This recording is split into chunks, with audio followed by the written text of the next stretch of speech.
시청자 여러분 안녕하십니까? 1월 31일 금요일 인사드립니다. 박민영입니다. 안녕하세요. 이혜은입니다. 간밤 뉴욕 증시 3대 지수가 상승하면서 마무리를 했습니다. 우리 국내 투자자들 사이에서는 한국 시장의 휴재가 미국 시장의 호재다 이런 이야기가 있을 만큼 우리 시장이 쉬어갈 때는 오름세를 보이다가 또 우리 시장 개장을 앞두고 하락하는 경향을 보였던 뉴욕 증시였는데요. 오늘은 또 간밤에 뉴욕 증시가 딥시크의 충격을 딛고 오름세를 나타내면서 마무리를 했습니다. 반도체 종목들도 오랜만에 반등을 함께 나타냈고요. 그와 함께 실적 발표도 계속해서 이루어지고 있습니다. 애플이 실적 발표를 내놨는데 전반적으로 컨센서스에 부합했다라는 발표 받아봤습니다. 그러나 중국에 여전히 부진한 아이폰 매출이 나타나면서 이러한 부분들이 우리 시장의 관련 종목에는 어떤 영향을 미치게 될지 지켜봐야겠습니다.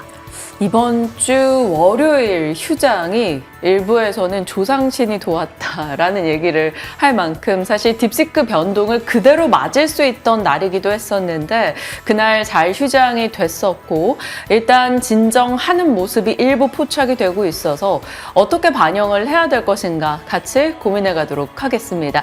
일단 우리가 쉬고 있었던 사이 들려왔던 뉴스들 점검해 보시죠. 까마득하고 잘 기억이 나지 않는 지난 국내 증시 마지막 거래일 살짝 복귀는 하고 가야 될 것 같습니다. 그날은 실적과 트럼프 모멘텀의 콜라보로 양지수가 모두 올라섰죠. 코스피 0.8, 코스닥 0.6% 상승이었습니다. 트럼프가 이제 다보스 포럼에서 금리와 유가를 낮출 것이다라는 것, 그리고 감세를 더 강화할 것이다라는 언급이 있었고요. 이것으로 인해 인플레 부담이 조금 줄었던 영향을 받았습니다. 그리고 나토 회원국 방위비 증액을 요구했고 우크라이나는 지금 킬링필드다. 2차 세계대전 이후 가장 끔찍한 참혹한 장면을 만들어내고 있다. 이런 얘기가 있었습니다. 이로 인해서 방산, 로봇, 우주, 조선, 재건주들의 강세가 있었고요.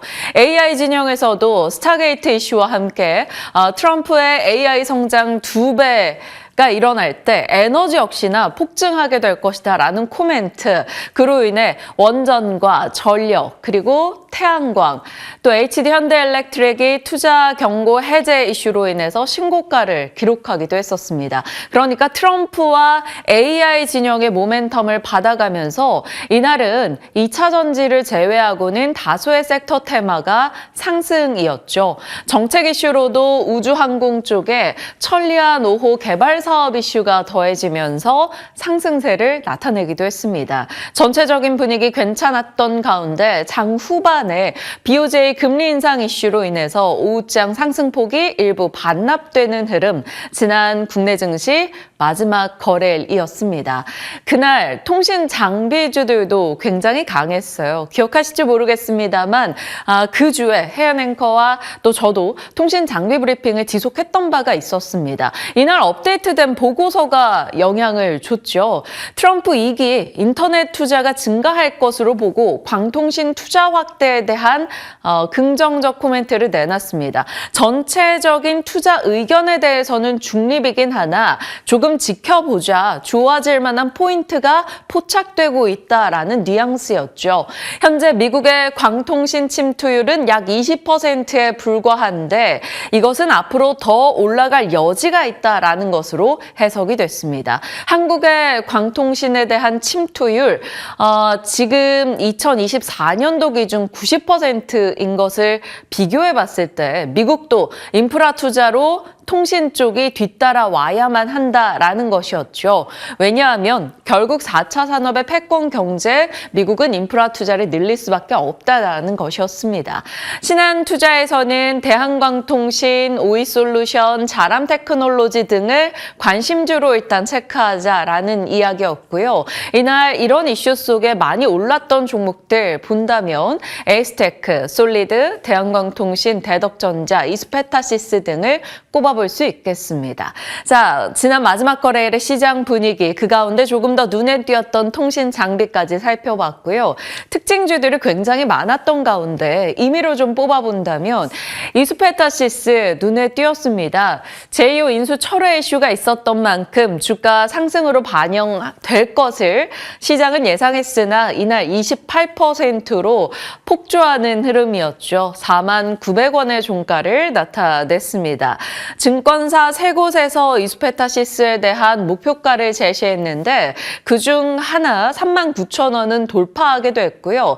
이제 SK증권이 받던 5만 원, 그리고 한국투자증권이 받던 7만 원 열고 갈 수 있을지 지켜봐야 될 것 같습니다. 자, 그리고 우려가 있었음에도 불구하고 우려를 밟고 좋은 실적을 내놨던 한화오션 4년여 만에 흑자 소식 전하면서 계속 가주네요. 56,700원 돌파하며 10% 급등이었었고요.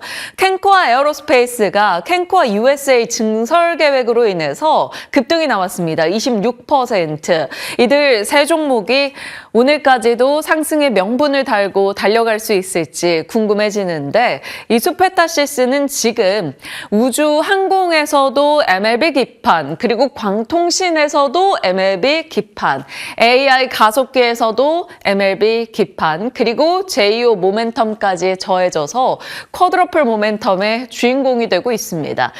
지속적으로 관심을 둘 수 있을지 아니면 여러 노이즈가 있었던 만큼 조금은 더 지켜봐야 될지 궁금해지는 시점입니다.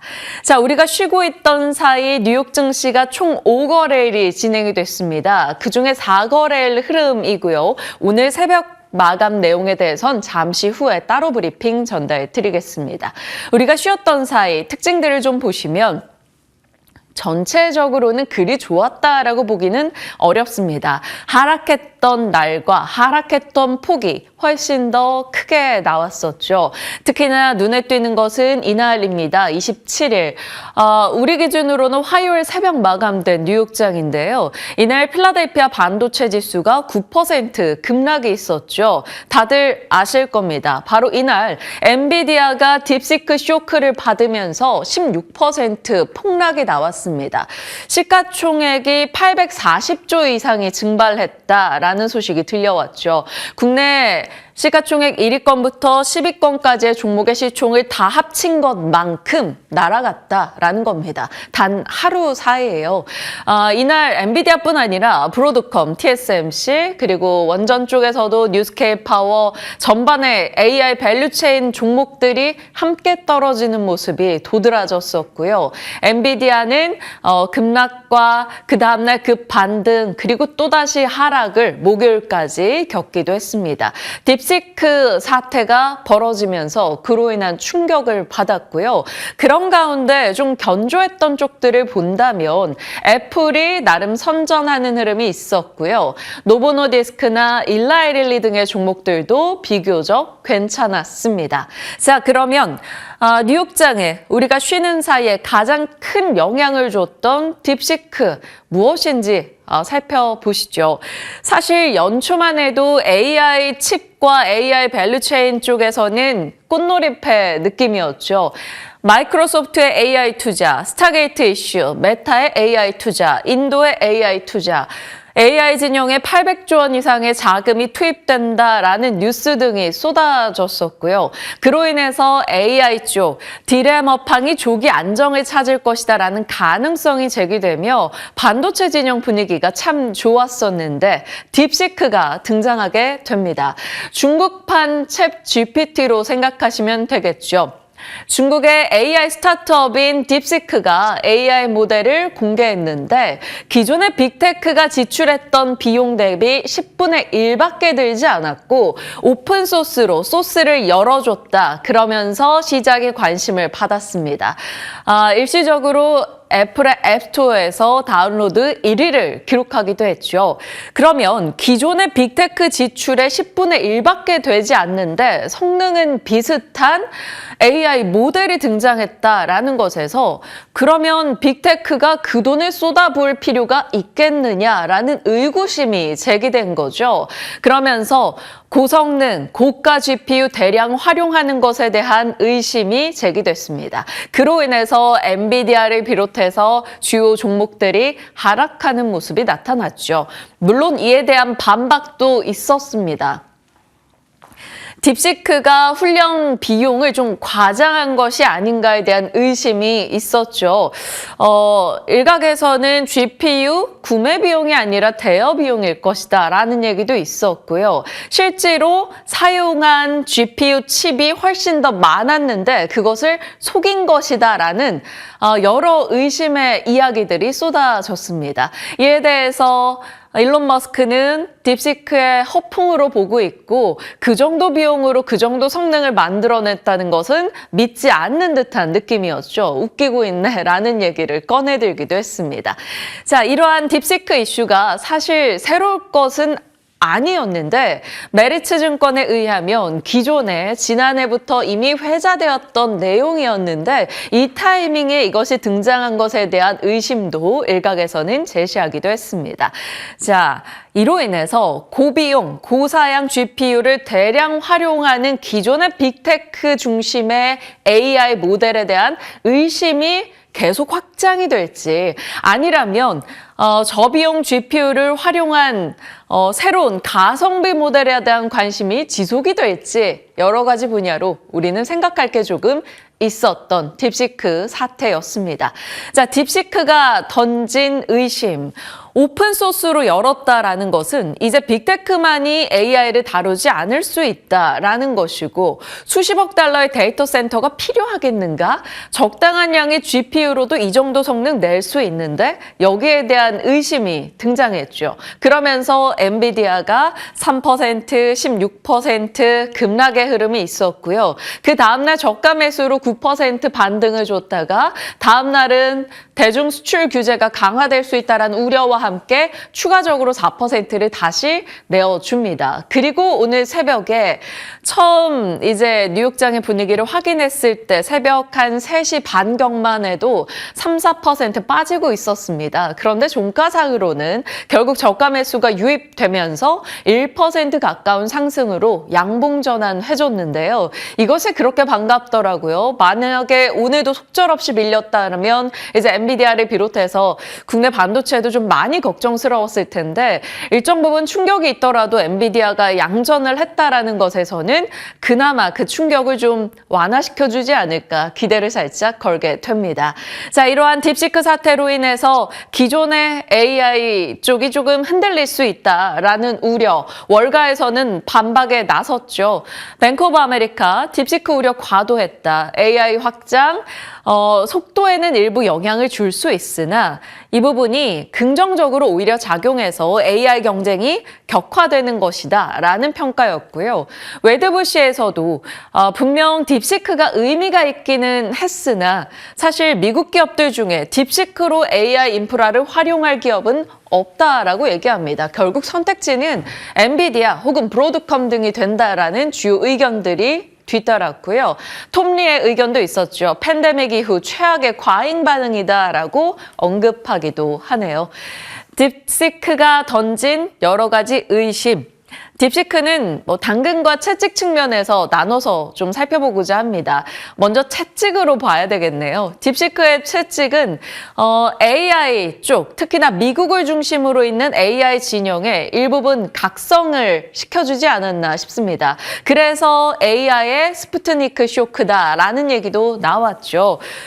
미국과 당시 소련이 우주 시장을 두고 경쟁을 할 때 소련의 스푸트니크 이슈로 인해서 미국이 우주 항공에 엄청난 각성을 하고 그쪽으로 투자와 경쟁을 심화시켰던 사례에 비교했던 겁니다. 미국을 중심으로 엄청난 AI 경쟁이 진행되고 있다라고 생각했는데 생각보다 중국의 추격이 빠르게 진행된 거죠. 그리고 과도한 비용을 지불하고 있는 것인가 아닌가 여기에 대한 의문을 제기하게 됩니다. 트럼프 진영에서도 미국 AI 산업에 대한 경종을 울린 사건이다라고 딥시크에 대해 표현하기도 했죠. 이것이 결국 미국 AI가 더 치고 나갈 수 있게 해주는 각성 상태로 만들어주는 채찍의 역할을 하지 않을까 일정 부분 이런 기대도 하게 됩니다. 지금으로서는 딥시크에 대해선 여러 가지 의문 등이 있죠. 미국 해군이나 이탈리아 등에서는 딥시크 사용을 금지했습니다. 안보나 보안 측면에서 리스크가 있다라는 것이었고요. 오픈 AI와 맞서는 데이터 도용에 대한 의혹 조사에 들어가 있기도 합니다. 정말 딥시크가 오픈 AI 것을 도용하지 않았는가에 대해선 상황을 더 지켜봐야 되겠고요.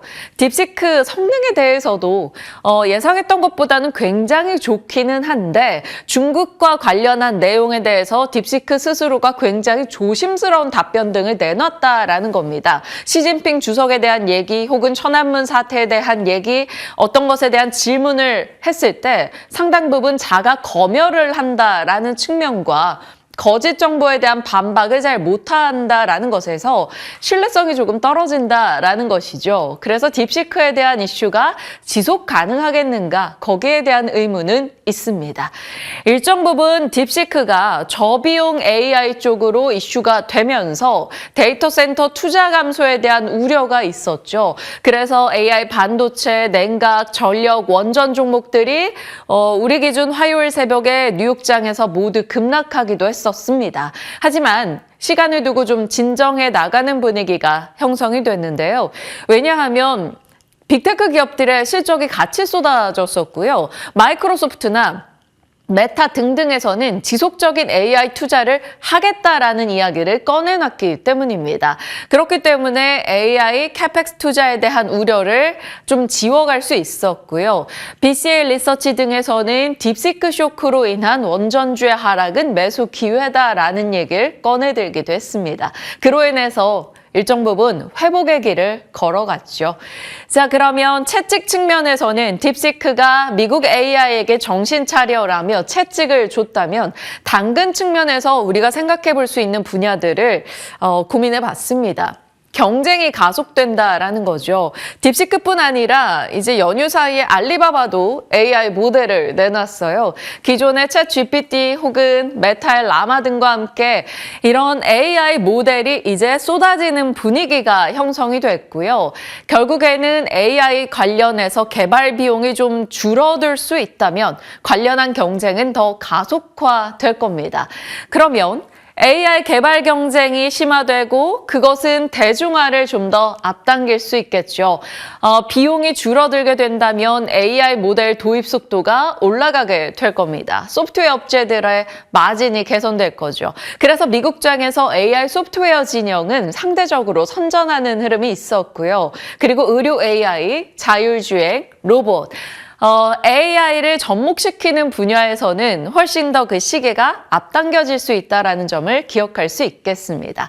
그리고 AI 성능 측면의 내용이 더 중요해지겠죠. 그러면 AI의 발열 잡기 중요도가 올라간다라고 봤을 때 유리기판, 액침 냉각 등도 고려해 볼 수 있겠습니다.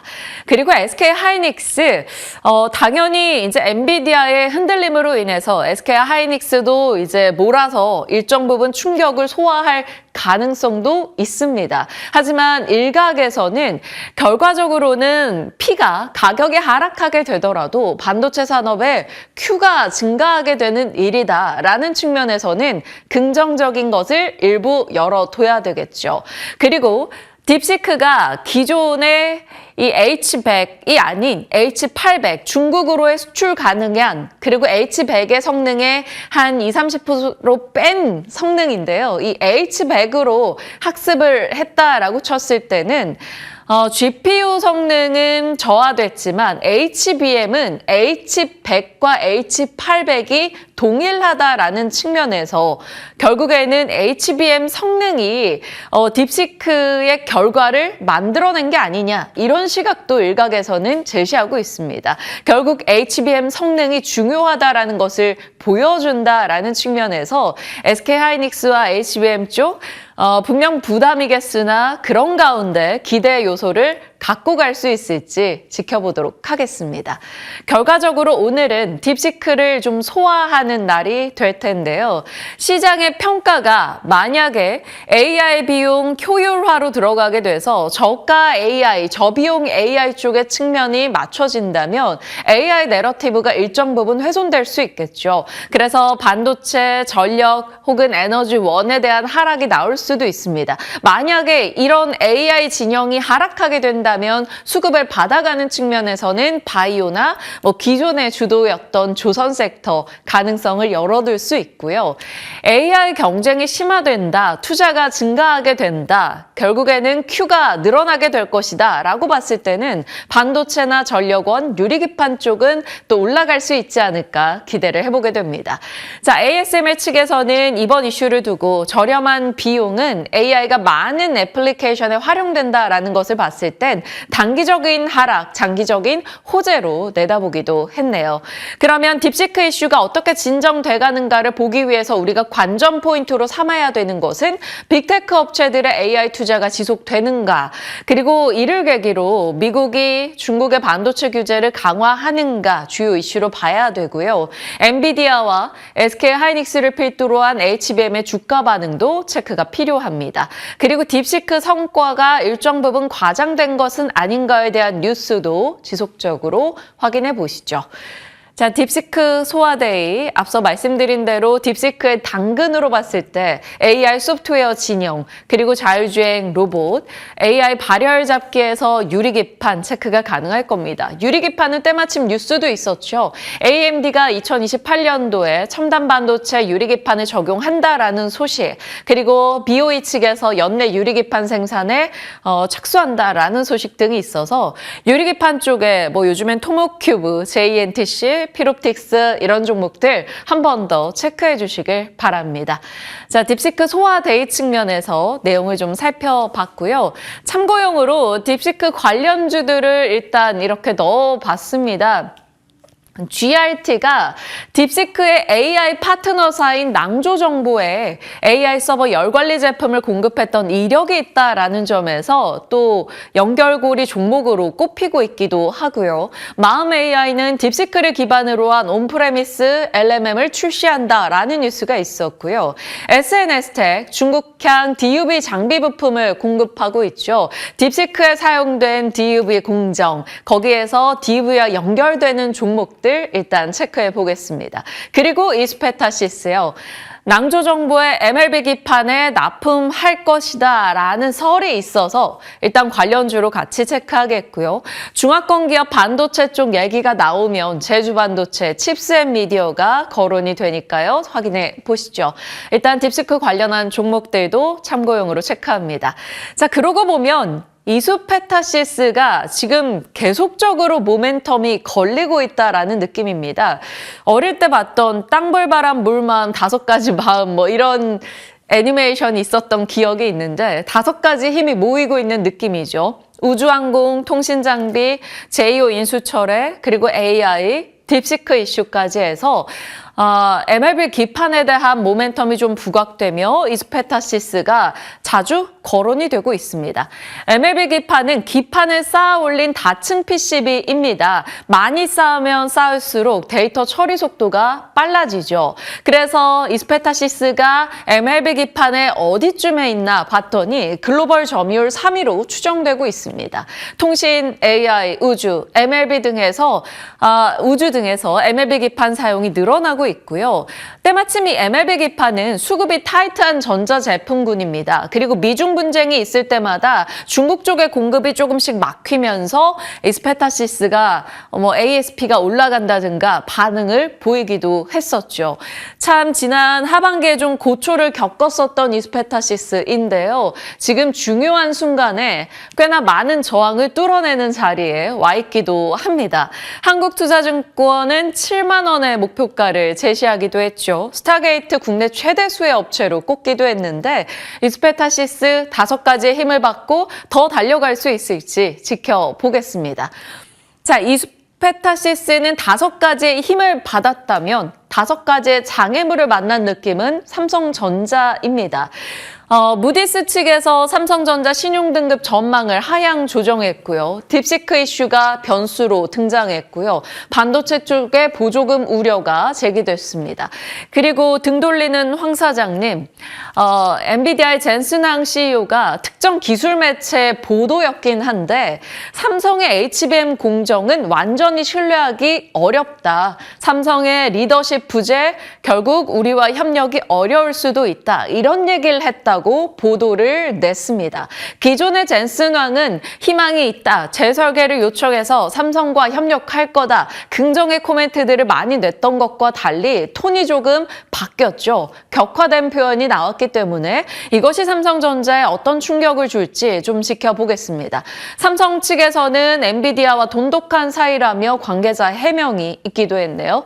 자, 삼성전자가 이 내용을 악재로 어떻게 소화하는지가 좀 관건일 것이고요. 오늘은 또 확정치 실적이 나옵니다. 컨퍼런스 콜의 멘트까지 확인해 봐야겠죠. 자, 그리고 이런 딥시크 이슈 말고 연휴에서 가장 중요했던 또 하나의 기업은 테슬라였습니다. 테슬라 실적 뚜껑을 열었는데 생각보다 좋지 못했죠. EPS와 매출이 모두 다 컨센을 하회했습니다. 자동차 쪽 부진의 영향이 컸는데 반면에 ESS 쪽은 YOY 기준 성장이 상당히 좋았다라는 점 실적에서 눈에 띄었고요. 가이던스에서는 로보택시 2026년에 대량 생산의 목표를 내기도 했고 ESS 배치량을 크게 늘리는 내용도 들어가 있었습니다. 그리고 일론 머스크의 컨퍼런스 콜의 장담이 테슬라의 시간의 주가를 하락에서 상승으로 전환시켰죠. 2026년도부터 8년도까지는 놀라운 해가 되고 역사상 가장 높은 가치 상승이 있을 것으로 언급을 했습니다. 지금의 FSD 완전 자율주행은 갓난아기 수준이다. 더 향상될 것을 얘기한 거죠. 그리고 6월에 무감독 FSD 유료 서비스를 제공한다라는 내용이 나오면서 테슬라가 시간외에서 하락하고 있다가 상승으로 되돌리게 됩니다. 옵티머스 1억대 시작으로 로봇 쪽에 매년 5배 성장을 예고하기도 했고요. 모델 Y 주니퍼, 보급형 모델이죠. 빠르게 생산을 늘려갈 것이다 라는 코멘트도 있었습니다. 결국 로봇과 자율주행 ESS 그리고 일부 보급형 보급형 모델로 봤을 때는 요즘 LNF, 대주전자 등을 꼽고 있고 일론 머스크의 자극이 여러 분야로 또다시 넘어왔습니다. 그중에서 자율주행으로 체크해본다면 이 정도 확인해 볼 수 있겠어요. 요즘에 테슬라 자율주행하면 통신 장비 쪽, 통신 모듈 부품에서 와이팜 많이 거론이 되죠. 와이팜도 한 번씩 테슬라 쪽 모멘텀에 급등세를 보이기도 하는데 체크해 주시길 바랍니다. 그리고 나서는 소프트웨어로 갈지, 라이다로 갈지, 차량용 반도체로 갈지 한번 지켜보도록 하고요. ESS 종목들 도 이 정도 확인해 봅니다. 그리고 올해 가장 많이 말씀드리고 있는 것은 바로 2025년의 핫키 로봇인데요. 엔비디아의 코스모스로 인해서 대중화될 것이라는 기대, 그리고 중국의 로봇이 발전하고 있다는 점, 한미의 협동개발팀 휴머노이드 로봇이 공개된 점, 이것이 바로 지지난주까지의 로봇 뉴스였고요. 추가된 것, 바로 테슬라가 앞서 컨퍼런스 콜에서 옵티머스 생산량 5배 늘린다라는 코멘트를 했다라는 점, 중국의 유비테크가 연말에 휴머노이드 로봇을 양산한다라는 소식을 전하기도 했고요. 중국의 춘제 갈라쇼에서 휴머노이드 로봇이 부채를 던지고 이런 군무를 펼쳤다. 이런 소식. 나름의 중국 입장에서는 휴머노이드 관련한 기술력을 과시하는 장면이 나오기도 했습니다. 그리고 국내로도 삼성, LG, 현대차 쪽에 로봇 투자가 계속 가속되고 있죠. 삼성은 레인보우 로봇, LG는 베어 로보틱스를 인수했고요. 현대차의 휴머노이드가 하반기 생산 현장에 투입된다라는 뉴스도 더해지고 있습니다. 휴머노이드 로봇에 대한 이야기가 계속 나오고 있다라는 점에서 관건은 휴머노이드라고 했을 때는 인간처럼 움직이는 것을 말하는 거겠죠. 하체는 쉬운데 언제나 어려운 것이 상체입니다. 이런 손가락 관절을 구현해내야 되니까요. 그래서 관절 측면에서 액추에이터가 많이 거론이 되고요. 이런 종목들 우리가 계속 체크해 나갈 수 있겠습니다.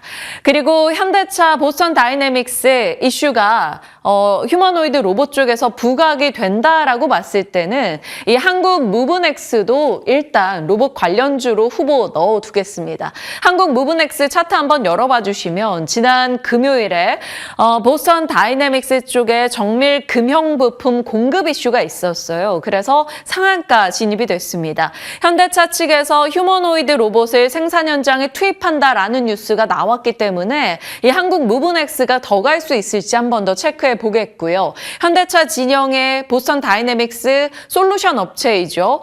소프트웨어 쪽의 클로봇도 같이 확인해 가도록 하겠습니다. 클로봇과 같은 로봇주들 계속 체크해 보시죠. 자, 그리고 또 다른 뉴스로는 FOMC가 있었는데요. 금리 동결 소식이 있었습니다. 인플레 2% 목표 향해 가고 있다라는 문구가 성명서에서 삭제되면서 올해 FOMC에 좀 충격이 있을까 걱정했었는데 제롬 파월 연준 의장이 나름 달래기에 나섰죠. 성명서 2% 삭제는 의미 없는 문구에 좀 단순하였다라고 얘기했고요. 물가 안정은 진행 중이다라는 코멘트가 나오면서 금리나 일정 부분 좀 안정을 찾아가는 모습이 있었습니다. 그리고 트럼프 정책의 방향을 예의주시하겠다라는 얘기를 꺼내놓기도 했었죠. 그도 그럴 게 트럼프 이슈가 계속적으로 시장에는 변수가 되고 있습니다. 우리 연휴 초반에 나왔던 이슈입니다. 콜롬비아가 트럼프에 항복했던 뉴스가 있었는데요. 미국이 콜롬비아 국적의 불법 이민자를 군용기에 태워서 콜롬비아로 보냈는데 콜롬비아가 이것을 비행기 착륙 거부를 했었습니다. 그러자 트럼프 진영에서는 관세 즉각 25% 부과, 일주일 안에 안 받으면 50%까지 부과할 거야. 너희들 모든 제재를 다 쓸 거야. 라고 얘기하자 콜롬비아 측에서 백기를 들고 받아들이는 모습이 나타났습니다. 이것이 시사하는 측면에서 트럼프는 원하는 것을 위해서는 어떤 수단과 방법을 가리지 않는구나. 그러면 FTA 체결 국가인 콜롬비아한테도 이랬는데 우리한테도 마찬가지지 않겠는가. 여기에 대한 불안도 일부 나옵니다. 일정 부분 가전에 대한 뉴스도 나오기도 했었고요. 트럼프가 이제 2월 1일 캐나다와 멕시코에 25% 관세 부과하겠다라는 입장을 다시 재확인을 하면서 오늘 장 마감경에 뉴욕 증시가 상승분을 조금 줄이기도 했었는데요. 이 관세 매매 행보 지속적으로 확인해 가겠습니다. 결국 오늘 장 딥시크로 인해서 일정 부분 충격을 받는 쪽들이 나올 텐데 그것에 대한 조정 시 매수 관점으로 기회를 포착해야 될지 아니면 이들이 흔들릴 때 소외됐던 쪽, 미국에서는 애플이 선전했던 것처럼 국내에서 소외된 진영을 봐야 될지 고민이 되는 시점입니다. 자, 매크로 측면에서 소화해야 되는 내용은 FOMC 그리고 트럼프의 관세 이슈가 있었고요. 중국에게도 결국 관세 부담할 것이다 라는 얘기를 뒤따라 내놓으면서 국제 금값이 올라가기도 했습니다. 그리고 딥시크 내용 소화해야겠죠. 저비용 AI로 불편한 반도체 내용이 있었고요. 삼성전자 젠순환 발언 그리고 오늘의 실적 확정치 열어봐야 됩니다. 테슬라 이슈는 그래도 긍정적이죠. 섹터에 영향을 줄 수 있는 내용이 많았는데요. 로봇과 자율주행 중심으로 긍정의 힘이 더해지고 있고요. 로봇은 중국의 휴머노이드 로봇 그리고 현대차의 로봇 이슈가 더해지고 있습니다. 자, 그나마 다행인 것은 반도체 진영에서 IBM이나 램리서치가 좋은 실적을 냈다라는 점, 그리고 엔비디아가 양봉으로 전환이 된 점, 그리고 마이크로소프트가 빅테크 투자를 계속하겠다라는 점에서 딥시크 우려를 일부 좀 진정해 줄 수 있을 것 같습니다. 그리고 IBM이 자극하는 쪽은 유리기판 이슈가 될 것 같고요. AMD도 마찬가지죠. 자, 그리고 AI 소프트웨어 쪽에 이번 딥시크로 수혜를 보지 않겠느냐 이런 얘기가 많이 나옵니다. 왜냐하면 개발 비용이 많이 떨어지는 쪽으로 아이디어를 냈을 때는 소프트웨어의 힘을 받게 된다라는 것이죠.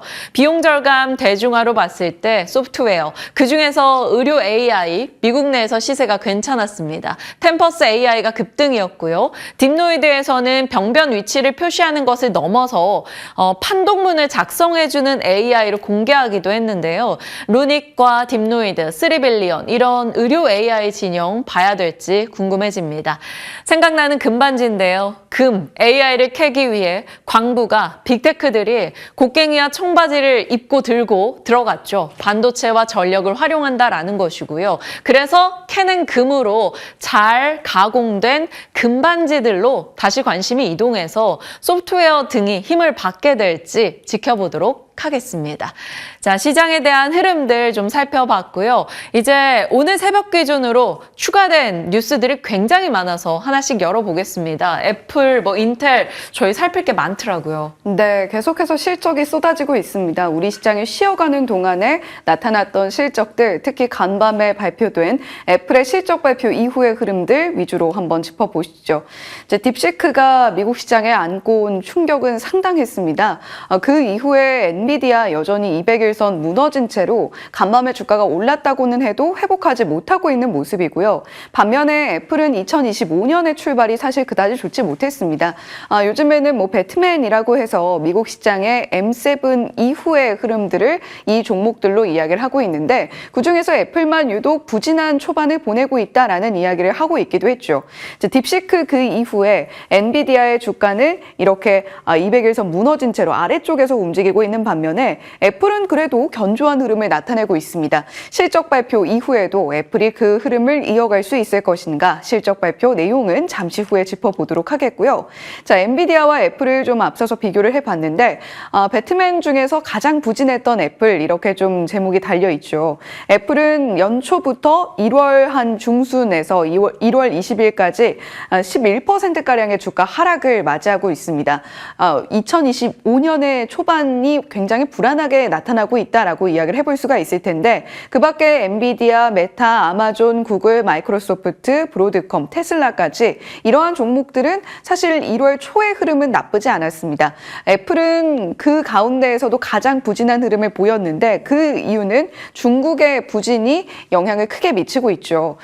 대만의 IT 저널리스트인 권밍치가 애플의 아이폰 판매가 중국에서 계속해서 부진한 모습을 나타내고 있고 애플 인텔리전스 이후에도 중국 판매가 개선되지 않고 있다. 이런 코멘트를 꾸준히 내놨습니다.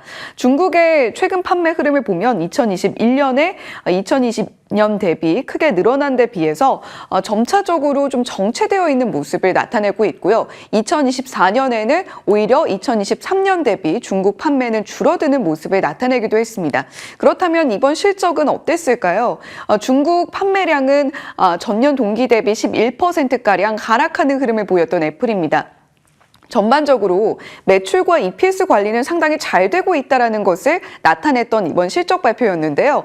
컨센서스의 매출은 부합, EPS는 오히려 컨센서스를 뛰어넘는 상회로 발표가 됐고요. 전년 동기 대비로는 각각 4%, 10% 오히려 매출과 EPS가 늘어나는 모습을 보였습니다.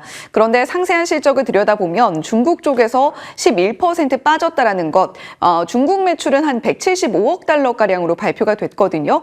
전년 동기 대비로 10% 두 자릿수 하락은 애플로서는 굉장히 뼈아픈 숫자이기도 합니다. 그런데 최근 들어서 애플의 반전 모멘텀이 또 하나 딥시크와 관련해서 자리하고 있다고 하니까요. 이 부분도 잠시 후에 짚어보겠습니다.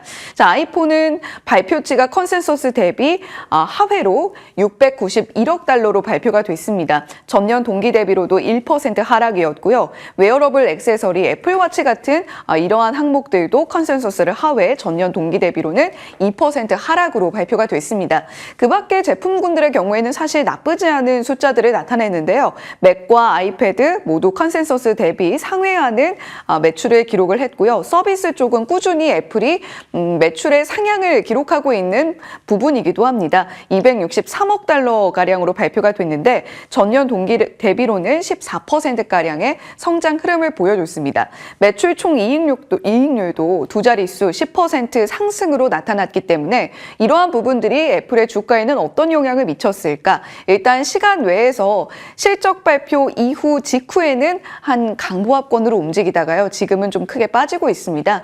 애플이 실적 발표 이후에 특히 이 중국 부분의 매출을 어떻게 감당할 수 있을 것인가가 앞으로의 관건이 될 텐데 그래도 엔비디아 대비 딥시크 이슈로는 크게 빠지지 않았다라는 것은 애플이 가지고 있는 강점이라고도 할 수 있겠습니다. 자, 최근 애플을 바라보는 시선 크게 세 가지로 요약할 수 있는데요. 아이폰 판매, 중국 내 아이폰 판매 지속이 부진되면서 이번 실적 발표에도 그대로 나타났습니다.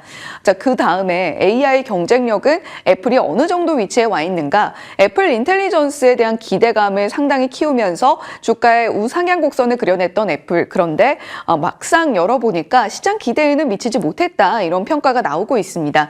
자, 그리고 애플은 밸류에이션 프리미엄을 상당히 많이 받고 있는데 시장 평균인 22배 대비 애플의 PER은 29배에 달하고 있습니다. 이러한 프리미엄이 정당한가에 대한 최근 흐름들이 나타나고 있기 때문에 이 밸류에이션은 어떻게 지켜볼 것인가도 이번 실적 발표의 주요한 내용 중에 하나였겠죠. 자, 그런데 딥시크가 오히려 애플에게 반전 모멘텀을 만들어주고 있습니다. 마이크로소프트는 지난해에 실적 발표를 내놓으면서 나델라 CEO가 이런 이야기를 했습니다. 과도한 비용 지출이 과소 지출보다 오히려 낫다. 그리고 이번 실적 발표에서도 역시 마찬가지로 마이크로소프트 캐펙스 투자 늘리겠다라는 입장을 발표하면서 간밤에 전반적으로 딥시크 충격을 딛고 많은 종목들이 오름세를 보이는 와중에도 하락으로 마무리를 했었죠.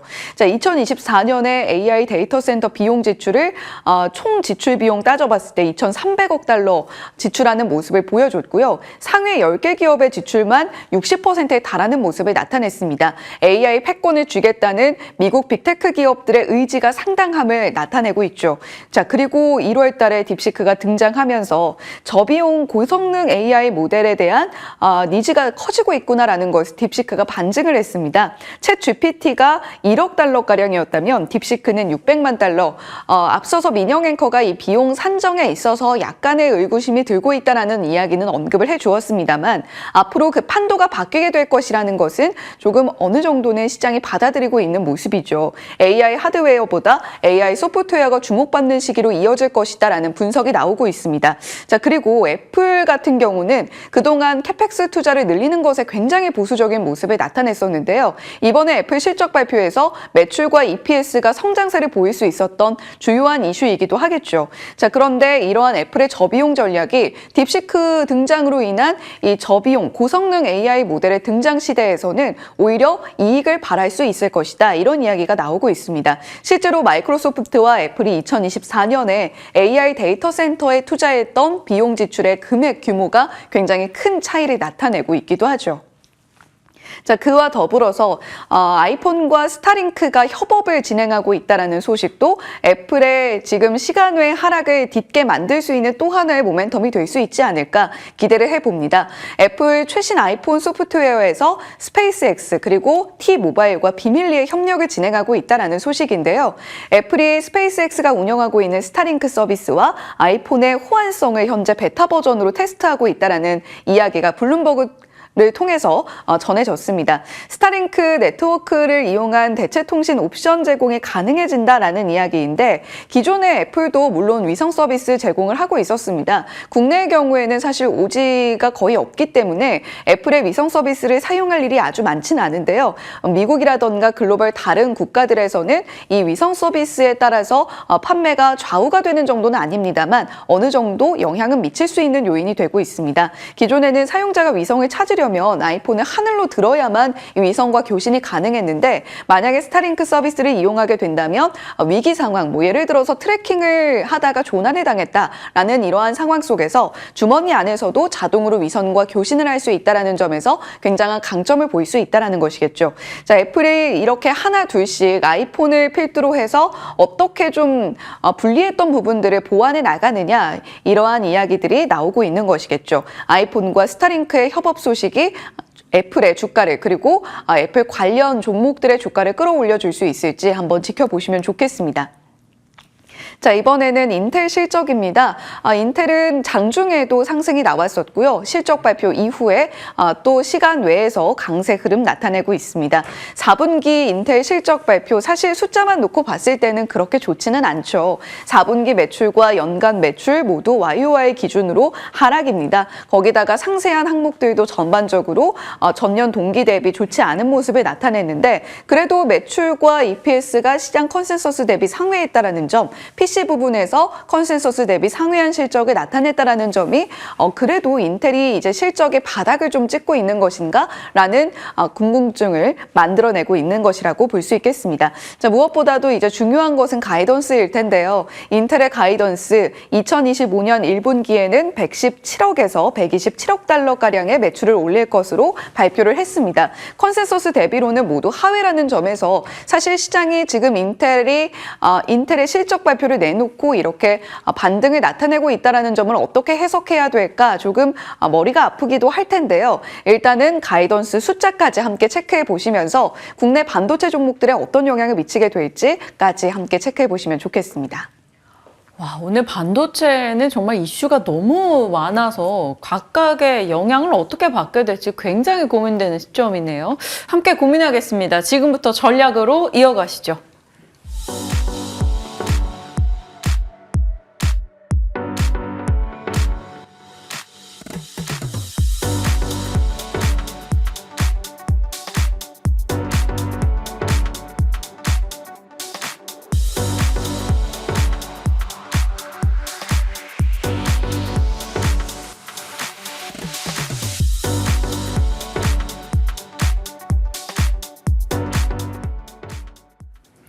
네, 연휴를 보내고 이성웅 이사님과 다시 인사 나눕니다. 어서 오세요, 이사님. 네, 안녕하십니까.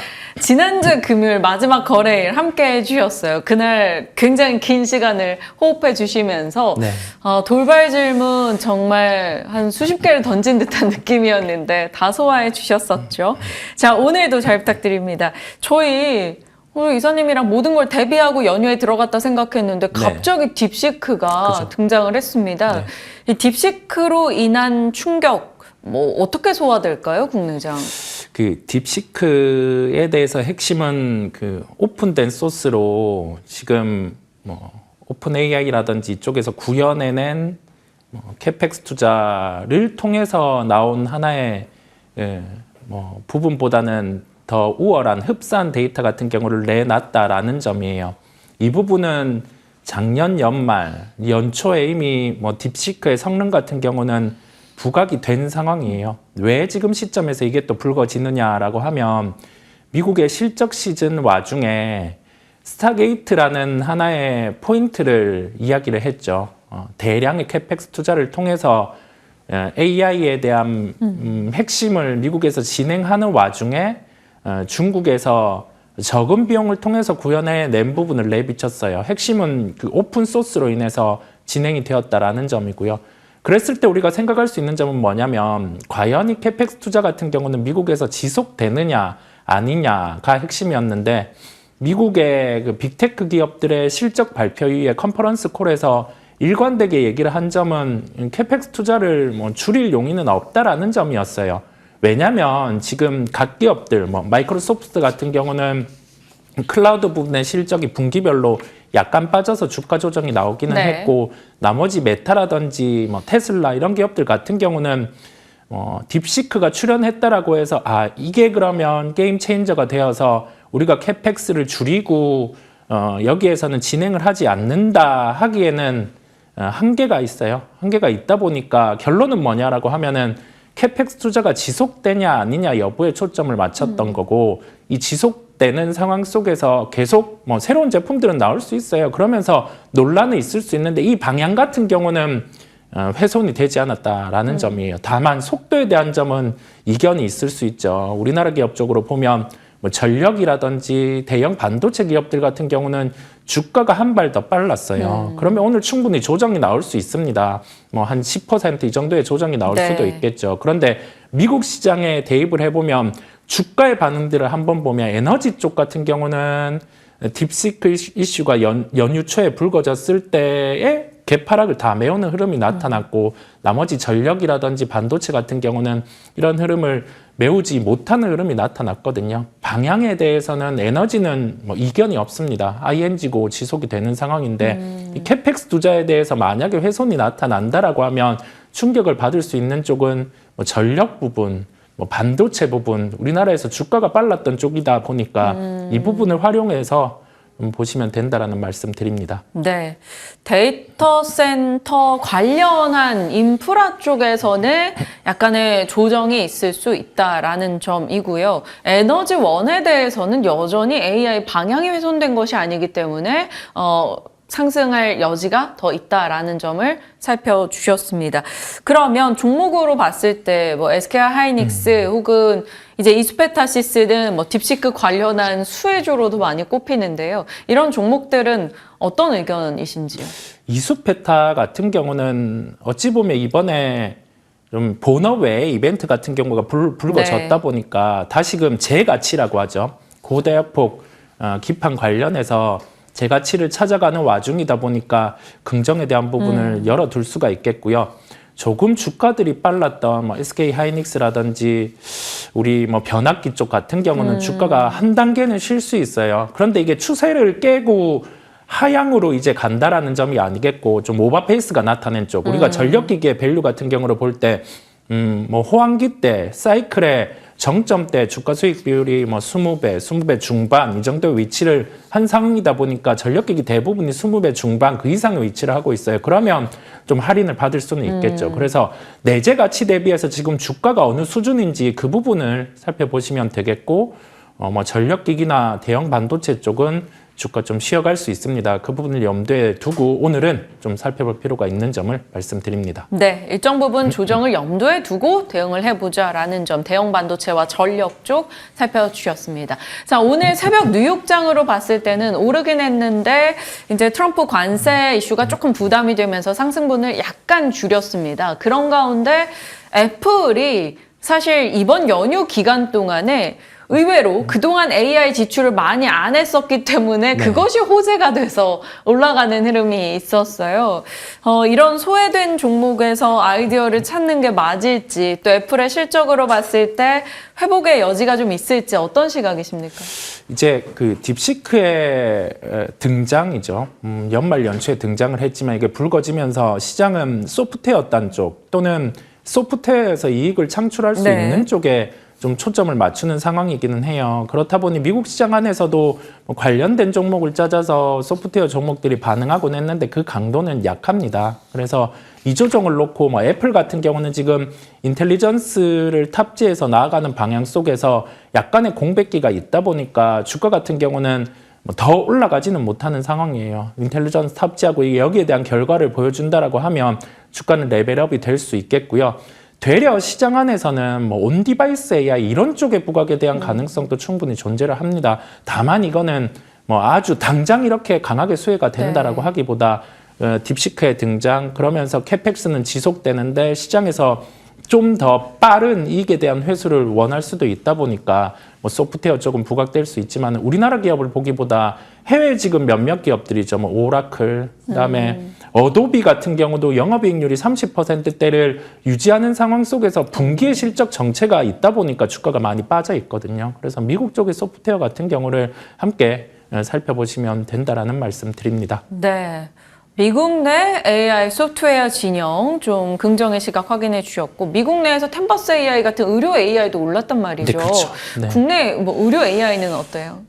국내 의료 AI도 긍정이지만 뭐 템퍼스 AI라든지 리커전 이와 같은 미국 쪽의 의료 AI 같은 경우를 중심으로 봐야 됩니다. 왜냐하면 우리 스타게이트의 사례에서 알 수 있는 것처럼 이 캐펙스의 핵심은 미국의 기업들의 컨소시엄 글로벌 탑 기업들이 컨소시엄을 통해서 캐펙스의 투자가 자금이 들어가게 되잖아요. 그런 것처럼 의료 AI 물론 우리나라 기업들도 좋긴 한데 구조상으로 봤을 때 미국의 기업 같은 경우를 보는 게 손익비라고 하죠. 우리가 투여되는 자본 대비해서 이익의 증가 같은 경우가 더 강할 수 있다 보니까 미국 기업을 중심으로 보시면 된다라는 말씀 드립니다. 아이디어를 계속해서 확장해주고 계시는 이성웅 이사님. 이제 저희가 FMC, 딥시크 이슈, 애플의 실적까지 소화를 해봤고요. 테슬라 실적 열어봤더니 좀 부진했지만 ESS 성장이 눈에 띄었고 또 컨콜에서 머스크의 발언이 네. 로봇과 ESS 자율주행을 자극했습니다. 여기에서 저희가 눈여겨볼 종목은요? 지금 테슬라의 방향은 단지 자동차의 판매가 아니에요. 우리가 여기에서 함정에 빠질 수 있는 거는 월별 테슬라의 인도량 이런 네. 쪽을 보면서 테슬라 같은 경우가 인도량이 빠졌으니까 주가가 빠질 수 있을 거니 여기에서 매도를 해버린다. 이 논리로 접근을 하면 미래에 상당한 후회를 할 수 있을 거라 보입니다. 인포테인먼트 시스템이 핵심이에요. 여기에서 마진에 대한 구조가 이제 다른 성장 쪽에서 추가가 될 수 있다라는 네. 점이에요. 그 부분은 이제 유료화를 진행하기로 한 FSD, 그 다음에 휴머노이드 로봇 이런 쪽에서 제품에 대한 수요가 창출되면 거기에 한 10배 정도로 이익 같은 경우가 들어올 수 있다 보니까요. 테슬라 같은 경우는 차량 인도량은 이제 안 보셔도 됩니다. 향후의 성장 산업 같은 경우에 방향을 놓고 보면 자율주행, 휴머노이드 로봇이다 보니 우리나라 관련된 종목들 같은 경우 다양하게 있죠. 그런 종목들 같은 경우는 계속 플레이를 하셔야 됩니다. 시장의 도입기예요. 이제 침투가 이루어지는 상황이다 보니까 어떤 기술을 갖고 있는 기업들이든 부각이 될 수 있다 보니 자율주행, 로봇 관련된 종목들은 시세가 낮다라고 해서 단기로 수익 실현을 하기보다는 쥐고 가는 전략을 말씀드립니다. 네, 보유하는 전략으로 로봇과 자율주행. 테슬라의 찐 주주들은 테슬라 자동차 판매는 거들떠도 안 본다라는 얘기가 있죠. 그만큼 다른 미래 가치 산업에 초점을 맞추고 갔을 때 긍정적으로 끌고 갈 수 있는 힘을 얻는다라는 겁니다. 일단 이번에 자극된 내용, 로봇 자율주행은 긍정의 의견 한 번 더 확인해 주셨습니다. 자, 이제 그러면 이사님의 픽 종목이 뭔지 열어보죠. 지난주 금요일에 이수페타를 얘기해 주셨었단 말이죠. 자, 오늘은 티웨이 항공입니다. 네. 요즘에 LCC에 대한 걱정들이 좀 많기는 한데요. 네. LCC에 대한 부분 속에서 노이즈들이 발생을 했는데 유일하게 아직 노이즈가 발생을 하지 않았고 안전과 관련된 부분의 체계는 공고하게 이루어져 있는 기업입니다. 여기에 대해서도 소위 말해서 안 좋은 일에 대해서 반사수의 이런 부분을 누릴 수는 있겠지만 우리가 네. 핵심은 다른 쪽에 있다라는 점이에요. 이제 시장 속에서 3월이 다가옵니다. 그러면 주총 시즌이에요. 행동주의 펀드라든지 아니면은 경영권 이슈와 관련된 종목들 같은 경우가 표면에서 불거질 수가 있어요. 그러면 우리가 과거 사례를 대입을 해봅니다. 한진칼의 사례, 고려아연의 사례 이 부분을 놓고 보면 대명 소노 이 그룹과 그다음에 예림당 그룹 같은 경우에 지분 차이가 2.9% 정도 나 있는 상황이에요. 네. 3월 주총에서 대명 소노 측에서 원하는 이사진이 구축이 안 될 경우 공개 매수 같은 경우에 돌입을 할 가능성이 높습니다. 그렇다 보니까 여기에서 우리가 생각할 점은 이 3월의 주총 같은 경우에 모멘텀의 존재, 그 다음에 공개 매수라든지 추가로 가격이 올라갈 수 있는 요인이 존재한다라는 점에서 현재 기준으로도 충분히 접근이 가능해요. 왜냐하면 시장 속에서 지금 딥시크 이슈로 좀 노이즈가 발생했다 네. 보니까 기존의 강세를 나타내는 종목 외에 이벤트 종목 같은 경우가 강할 수 있음을 말씀드립니다. 이런 점을 종합해서 과거에 고려아연 이슈, 한진칼 이슈를 대입해서 목표가 같은 경우는 그의 평균 평균이야 그 정도를 대입을 해봤을 때도 6,000원 정도의 목표가가 도출이 됩니다. 그래서 목표가는 6,000원을 말씀을 드리고요. 손절가 같은 경우는 3,500원 수준인데 단기로 좀 추세가 둔화될 수 있는 가격을 손절가로 대입을 했습니다. 와, 제가 연휴 지나면서 싹 다 기억을 잃었던 것 같아요. 경영권 분쟁 이슈를 깜빡하고 있었네요. 티웨이 항공 그 이슈 측면에서 개별 플레이 기업으로서 바라볼 수 있는 포인트 잡아주셨습니다. 체크해 나가도록 하죠. 이성우 이사님과 전략 챙겼습니다. 고맙습니다. 네, 감사합니다.